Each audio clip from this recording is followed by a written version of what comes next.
What's good with the YouTube? Y'all know Big Flacco with the convict's perspective, and I'm gonna smash, dash, slide on through with that little bit of energy. Please hit the like, subscribe, comment, do all those things to help support this channel, and hit that bell notification for future fire content. As you can tell by the title and thumbnail, right? This is an interesting topic right here. This is where one makes the ultimate sacrifice on behalf of the organization to only later on fall out of favor, leave the organization, no longer willing to be part of it anymore. Okay. In this case, it's going to be kind of interesting because it all stems within a 3-year period. Okay. We're going to talk about Angel Chavez. Okay. Angel Chavez out of Tulare County. Everybody knows him and the dad, right? Angel had been involved with street gangs for a minute out there in Visalia, right? Well respected, looked at as a big homie. He was a Nuestra member at the time of the admitted offense. Okay. Apparently, there was an individual named Steve Montez, right, who was basically whacked because of allegedly having an affair with the NF member who was incarcerated's wife, Julie Palomino. As you already know, that would be Robert Palomino, Beto from Vice's wife at the time. Okay. So as Angel had just paroled not that long from the Bay, right? He was up there, fully committed, striving, right? Was settled up with his dad, was willing to step out there to the streets to make a full commitment to working with the regiment. He had plans to join the oath. He wanted to be an NF member. He wanted to be a carnal. Okay. Now, there ended up being an issue out there with a female named Julie Palomino, right? Now, this is Beto Palomino from Vice's fucking wife. Now, Beto's is one of those individuals that's, man, for a minute, man, people didn't know he was a carnal, right? He had such a very low-key program, and he was functioning as an undercover carnal for a minute, okay? Moneymaker, really intelligent dude, right, from everybody that I talked to, right? Now, his wife, though, was out there allegedly trying to have a secret affair with an individual named Steve Montez. That's a no-no. When it comes to a woman, right, that their man is an organizational member, that their dad is, that their son is, whatever it may be, right? You do not disrespect a member that's behind the walls while his wife is out in the streets. Now, some people may say, oh, she played a part in this too, right? Which is very true. But at the end of the day, regardless if she played a part in it or not, you know better than to fuck around with an NF member's wife. It's a no-no. Now, apparently sometime in October of 2001, Chavez, according to witnesses, was seen attacking this individual, Steve Montez, right? According to his, at that time, Chavez's girlfriend, that he had came back bloodied and spoke about this individual Montez, saying that he should not have been messing around with Beto's wife. Now, allegedly, you know what I'm saying, Angel Chavez dealt with this individual, stabbed him, and he died, okay? He gets brought to court on it, gets arrested, goes to court, ends up taking a life sentence. I think 15 years of life, if I'm not mistaken, right? Now, this all occurred a couple months after the Operation Black Widow just announced the arrestees of several individuals that were part of leadership up there in the Bay. Okay? Now, I don't know if this was a sanction hit, allegedly, or if this was just a regiment or a regiment member acting on behalf of what they witnessed, which a lot of times, right, unless the individual is involved in the street politics, if they do anything to disrespect an NF member's family member or NF associate's family member, it's supposed to be dealt with. No questions asked.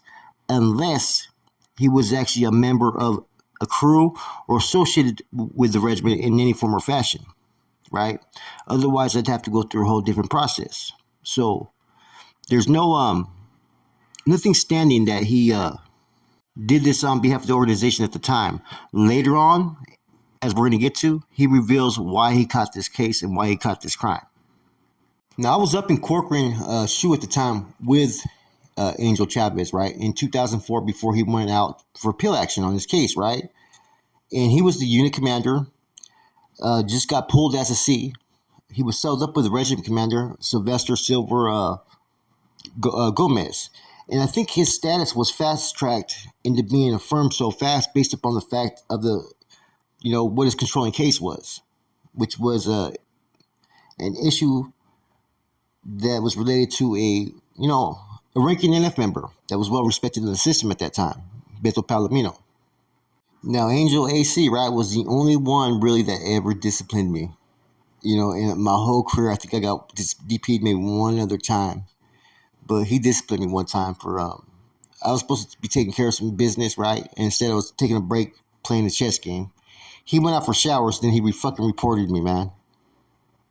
Anyways, AC made this sacrifice, caught a life sentence. People knew what it was over. People had a lot of respect for him. He was like a big homie, in that area, Tulare County, okay? But after about 2 or 3 years, he was being respected, man. He was holding the block position unit commander, which is a high-ranking position at any facility, right? He was doing his thing, right? Really young still in his career. Now, he goes out to court on a motion, right, in regards to the case. And so after a while, we're waiting for him to come back. When you go out to court, you could be gone 6 months, a year, 9 months, right? Sometimes 3 months. But this is just to hear a motion, okay? So nobody's really saying anything about what's going on, right? So one day, the IGI came up in the building and finally went up to Silver and said that we need Angel stuff, okay? Angel never, I heard someone before say that he went up to the cops, said that he needed to lock it up or do any of that. No, he didn't do any of that. He went out to court. While he was out to court, there was drugs that were brought into the county jail at that time that were supposed to come back to Corcoran to Silver. He got all those drugs, right? When he came back, instead of coming back directly to Silver Cell, he was moved to a whole nother unit at that time, a debriefing unit. In the process, they put him in a rare issue unit at first, right, where he had ran into some individuals. And apparently there was rumors that he had stolen some stuff from some individuals that, playing the role of an active homeboy and then running off with their shit.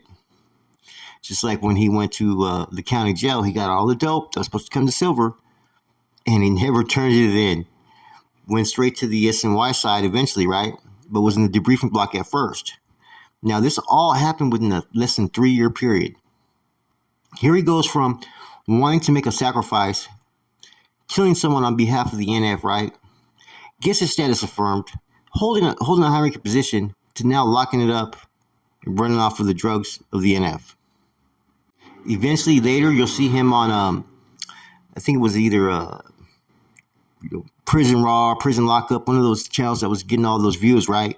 And they're talking about the debriefing process. And he's talking about how his best friend now is an NLR member. He's also talking about how he's doing a life sentence for a killing on behalf of the gang. So, this kind of reminds me of the situation that had happened with Dreamer, man. David Escamilla, my homie right there, right? He makes the ultimate sacrifice, right? Is involved in 2 NF hits on the streets. Comes back in, is fully functioning. Even declines to take that step to be a C when it was offered to him, right? Goes after a couple years, man. He sees everything that has happened. He feels utilized. He wants something different for himself in his life. So he elects to fucking leave the organization and its affiliations. Same thing happened with Angel Chavez, okay?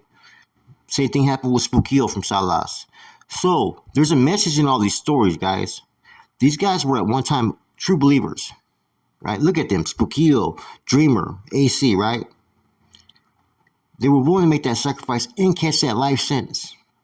But within 2 to 3 years, something clicked and made them feel a certain way that they couldn't be part of that shit no more. Maybe it was never in them. Or maybe something triggered them for a certain feeling. I know with Spookio, when he was in Corcoran at that time, after catching, the case, right? I know that he wasn't being looked at financially. And a lot of them were being promised to have their NF status stamped, and it just didn't happen, right?